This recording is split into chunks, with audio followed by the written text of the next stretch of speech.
meet God halfway and also meet the world halfway. I got a really clear download during my dentist visit today where I had interaction with three different individuals: the dental assistant, the hygienist, and the dentist himself. And what they all had in common was that they kept saying, "Oh, your teeth look really nice. You have been really maintaining your teeth. We don't have to do that much." Really, and once I did the x-rays, they thought like everything, they were like, "Oh, you basically have like a virgin teeth where there hasn't been that much drilling or filling done to it. You don't really need that much work. We just have to remove like a little bit of stain here and there and just kind of just do the usual routine cleaning." And what came up for me in that moment was that as individuals, we really have to do the groundwork in order for us to get our efforts reciprocated back to us. Because I already had braces, because I kept up with my flossing and brushing my teeth, because I took initiative in my own like oral health and health and well-being in general, I was able to make the dentist their life easier. They were able to just fine tune areas that I've kind of missed.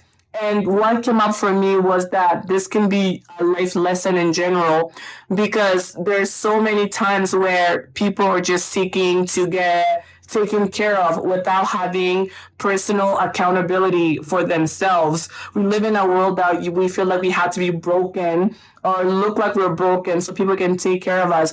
And I feel like that is the biggest scam, because I found that the more I help myself, the more people are willing to help me because they see the effort, the time and energy that I put into myself, that they really go out of their way to make sure that everything that I have is heightened and I get treatments and different spaces that I enter because I'm taking care of myself.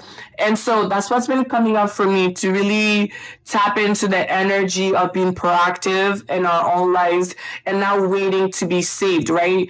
Whether it is that you're looking for a relationship, if you have some kind of like trauma or whatever kind of wound that you have within you, or if you're just not self-sufficient, it's important before you look for other people to take care of you financially, emotionally, that you take care of yourself in all those areas, right? So you come into relationship as a whole individual so other people can add to you and elevate you, and you guys can elevate together, versus you coming in with an empty cup and ready to get your cup filled.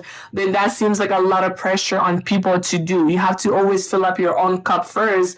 And it's the biggest lie in the world that we have to show up empty-handed in order for other people to give us something. That basically is like a charity case. No one wants a charity case, and you don't want to come off as a charity case.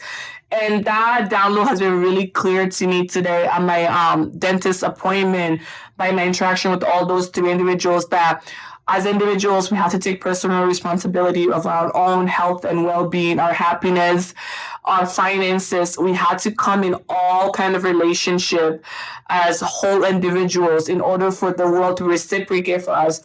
And also when it comes to God, having favor in God's kingdom, you have to be willing to pursue purity and righteousness, right? You have to be obedient to God's instructions and rules. It's not just give me, right? I feel like our societies now is it's very self-centered. It's just one-sided. Whatever one person wants, that's kind of the only focus, right? Me, versus like us together.